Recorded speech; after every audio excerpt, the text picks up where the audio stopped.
Welcome to my YouTube channel. Samsung recent ആയിട്ടുള്ള ഒരു അപ്ഡേറ്റിന് ശേഷം എനിക്കൊരു ചെറുതായിട്ടൊരു പണി കിട്ടി. ആ ഒരു എക്സ്പീരിയൻസ് ആണ് ഞാനിവിടെ ഷെയർ ചെയ്യാൻ പോകുന്നത്. അങ്ങനെ മാർച്ച് 14 ഒരു പണിയില്ലാണ്ടിരുന്നപ്പോൾ വെറുതെ പോയി ഞാനൊന്ന് ഫോൺ അപ്ഡേറ്റ് ചെയ്തു. പിറ്റേ ദിവസം രാവിലെ എണീറ്റപ്പോൾ ഞെട്ടി മാമ.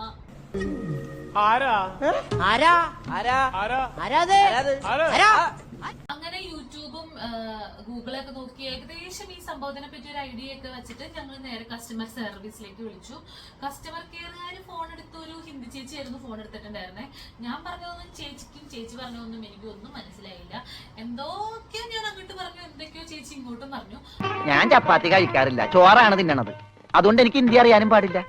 അങ്ങനെ ആ ഒരു 1.25 മണിക്കൂർ നീർന്ന ചർച്ചയ്ക്കൊടുവിൽ ചേച്ചി പറഞ്ഞു എൻ്റെ അടുത്ത് ജോബ് ഷീറ്റ് ക്രിയേറ്റ് ചെയ്യാൻ. അപ്പൊ ജോബ് ഷീറ്റ് ക്രിയേറ്റ് ചെയ്യാൻ വേണ്ടിയിട്ട് ഞങ്ങളുടെ നിയറസ്റ്റ് സെന്റർ ചാലക്കുടി പോയിട്ട് ജോബ് ഷീറ്റ് ഞാൻ ക്രിയേറ്റ് ചെയ്തു. ഇതൊക്കെ കഥ മൊത്തം ആ ചേച്ചിയുടെ അടുത്ത് പറഞ്ഞു. ജോബ് ഷീറ്റും ക്രിയേറ്റ് ചെയ്തു. പിന്നെ ഞങ്ങൾ വീണ്ടും കസ്റ്റമർ കെയറിലേക്ക് വിളിച്ചപ്പോൾ ഈ കഥകളൊന്നും അറിയാത്ത വേറെ ഏതോ ചേച്ചി വന്നിട്ട് പറഞ്ഞു, പറ്റില്ല, സമ്മതിക്കില്ല, ഇത് നിങ്ങളുടെ ഇഷ്യൂ ആണ്, ഇത് ഒരിക്കലും ഞങ്ങളുടെ ഇഷ്യൂ അല്ല, ഇത് എൻ്റെ ഒരു എന്താ പറയുക ഐസൊലേറ്റഡ് ആയിട്ടുള്ള ഒരു ഇഷ്യൂ ആണ്, എൻ്റെ ഫോണിന്റെ ഞാൻ ഹാൻഡിൽ ചെയ്തതിന്റെ ഇഷ്യൂ ആവാം. അതുകൊണ്ട് ഒരിക്കലും അവർക്ക് ഫ്രീ ആയിട്ട് നന്നാക്കി തരാൻ പറ്റില്ല. 8,900 രൂപ കൊടുത്താലാണ് ഇത് നിങ്ങൾക്ക് സാംസങ്ങിന്റെ സർവീസ് സെന്ററിൽ നിന്നിട്ട് നമ്മുടെ സ്ക്രീൻ റീപ്ലേസ് ചെയ്തുള്ളൂ എന്ന് അവർ പറഞ്ഞു. എനിക്ക് അങ്ങനെ അത്ര പൈസ കൊടുത്തിട്ട് അത് നന്നാക്കാനുള്ള ഒരു എന്താ പറയാ എനിക്ക് എന്തോ തോന്നി. കാരണം നമ്മുടെ ഭാഗത്തുള്ള മിസ്റ്റേക്ക് ഇല്ലല്ലോ. അപ്പൊ ഞാൻ വീണ്ടും കുറെ യൂട്യൂബ് വീഡിയോസ് ഒക്കെ കണ്ടു. അപ്പൊ ഞാൻ കമന്റ് ബോക്സ് നോക്കുമ്പോൾ ഒരുപാട് പേർക്ക് ഈ സെയിം ഇഷ്യൂ വന്നിട്ടുണ്ട്. ഈ റീസെന്റ് മാർച്ചിലെ അപ്ഡേറ്റിന് ശേഷം S23 യൂസേഴ്സിന് ഒരുപാട് പേർക്ക് ഈ സിമിലർ ആയിട്ടുള്ള ഒരു ഇഷ്യൂ വന്നിട്ടുണ്ട്. അപ്പൊ ഞാൻ എന്ത് ചെയ്തു, പിന്നെയും കുറച്ചും കൂടെ ഒക്കെ ഒന്ന് പ്രിപ്പയർ ആയിട്ട് വീണ്ടും വിളിച്ചപ്പോ എന്റെ ഭാഗ്യത്തിനും ആ ചേച്ചിയുടെ കഷ്ടകാലത്തിനും ഒരു മലയാള ചേച്ചീനെ നമുക്ക് കിട്ടി. അപ്പൊ ആ ചേച്ചീനെ അടുത്ത് ഞാൻ ഇങ്ങനെ കുറെ പറഞ്ഞു, ചേച്ചി നമ്മുടെ പ്രശ്നമല്ല, നിങ്ങളുടെ പ്രശ്നമാണ്. അപ്പൊ ചേച്ചി അവിടെ നിന്ന് പറയും, നമ്മുടെ പോളിസി പ്രകാരം ഇങ്ങനെ ഒന്നും ചെയ്യാൻ പറ്റില്ല, ഇത് നമ്മുടെ പോളിസി പ്രകാരം നിങ്ങൾ ഇത് പൈസ കൊടുത്ത് നന്നാക്കണം എന്നൊക്കെ പറഞ്ഞു. കസ്റ്റമറിന്റെ റെസ്പോൺസിബിലിറ്റി ആയിരിക്കും മാം ഇപ്പൊ കറന്റ്ലി. അതെങ്ങനെയാ പറഞ്ഞാൽ ശരിയാവുക? അതൊന്നും ഞാൻ ചോദിക്കുന്നത് അതെന്താ, അത് ഏത് ഒരു പോയിന്റ് ഓഫ് വ്യൂ ഞാൻ ചോദിക്കുന്നത്. 80,000 കൊടുത്ത ഒരു ഫോൺ ഈ ക്വാളിറ്റി റൺ ചെയ്യാനാണോ നമുക്ക് തരുന്നത്? ക്വാളിറ്റി ഇഷ്യൂ ഉള്ള ഒരു ഫോണാണോ, ഡിഫക്റ്റീവ് ആയിട്ടുള്ള ഫോണാണോ കസ്റ്റമേഴ്സിന് കൊടുക്കുന്നത്? അപ്പൊ ഞാൻ സമ്മതിച്ചു കൊടുത്തില്ലേ, എന്തിനു ചേച്ചി എങ്ങനെയാന്ന് പറഞ്ഞ് ഞാൻ തർക്കിച്ചു. അപ്പൊ ഒരു 1.5 മണിക്കൂർ ഇത് അങ്ങോട്ടും ഇങ്ങോട്ടും പോയി. ഞാൻ എന്തൊക്കെ പറഞ്ഞ് കൺവിൻസ് ചെയ്യാൻ നോക്കിയാലും ചേച്ചി ലാസ്റ്റ് കറങ്ങി തിരിഞ്ഞ് ഞങ്ങളുടെ പോളിസി പ്രകാരം നിങ്ങൾക്ക് ഇത് കിട്ടത്തില്ല, നിങ്ങൾ പൈസ കൊടുത്ത് തന്നെ നന്നാക്കണം എന്ന് പറഞ്ഞു. ഇപ്പൊ വരുന്നതെന്ന് പറഞ്ഞു കഴിഞ്ഞാല് ടേംസ് ആൻഡ് കണ്ടീഷൻസ് വെച്ചാണല്ലോ മാം പറയാൻ പറ്റുള്ളൂ. ഇപ്പൊ ഞാൻ പറഞ്ഞ പോലെ തന്നെ അവർ ആക്ച്വലി വർക്കിംഗ് ഓൺ ദാറ്റ്. അപ്പം ഞാൻ ചോദിക്കട്ടെ, നിങ്ങളുടെ പുതിയ അപ്ഡേറ്റ് വന്നു കഴിഞ്ഞാൽ ഈ ഇഷ്യൂ മാറുമോ? ഇപ്പൊ ഓൾറെഡി ഉള്ള ഗ്രീൻ, ഇപ്പൊ നിങ്ങൾ വർക്കിംഗ് ഓൺ ദാറ്റ് പറഞ്ഞു, അപ്പൊ ഇനി അടുത്ത അപ്ഡേറ്റ് വരുമ്പോ ഈ ഒരു ഗ്രീൻ ലൈൻ ഡിസപ്പിയർ ആവുന്നാണോ നിങ്ങൾ പറയുന്നത്? അങ്ങനെയാണെങ്കിൽ കുഴപ്പമില്ല. നിങ്ങൾക്ക് അത് പറയാൻ, നിങ്ങൾക്ക് അത് അഷ്യൂർ ചെയ്യാൻ പറ്റുമെങ്കിൽ നമുക്ക് കുഴപ്പമില്ല. അടുത്ത അപ്ഡേറ്റ് നമ്മൾ ചെയ്യാം. ഗ്രീൻ ലൈൻ പോകെങ്കിൽ കുഴപ്പമില്ല. ഇനി ആ അപ്ഡേറ്റിൽ ഇനി എന്തെങ്കിലും പുതിയ ലൈൻ ഏതെങ്കിലും വന്നു കഴിഞ്ഞാൽ അതിനെ നിങ്ങൾ റെസ്പോൺസിബിലിറ്റി ഏറ്റെടുക്കേണ്ടി വരും.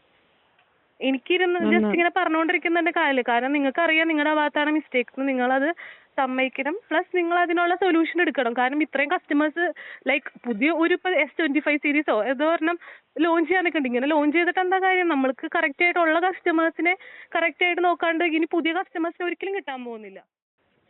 ഓക്കെ മാം, മാമിന്റെ കൺസേൺ എനിക്ക് മനസ്സിലായി. ഇപ്പൊ നമ്മള് ടേംസ് ആൻഡ് കണ്ടീഷൻസ് വെച്ചാണല്ലോ മാം പറയാൻ പറ്റുള്ളൂ. ഓക്കെ, ടേംസ് ആൻഡ് കണ്ടീഷൻ നിങ്ങൾ ഉണ്ടാക്കിയത് ഈ ഒരു ഇഷ്യൂ വരുന്നതിന് മുന്നാണല്ലോ. ഇപ്പൊ ഈ ഒരു ഇഷ്യൂ വന്നല്ലോ, അപ്പൊ നിങ്ങൾ നിങ്ങളുടെ ടേംസ് ആൻഡ് കണ്ടീഷൻ മാറ്റണമല്ലോ.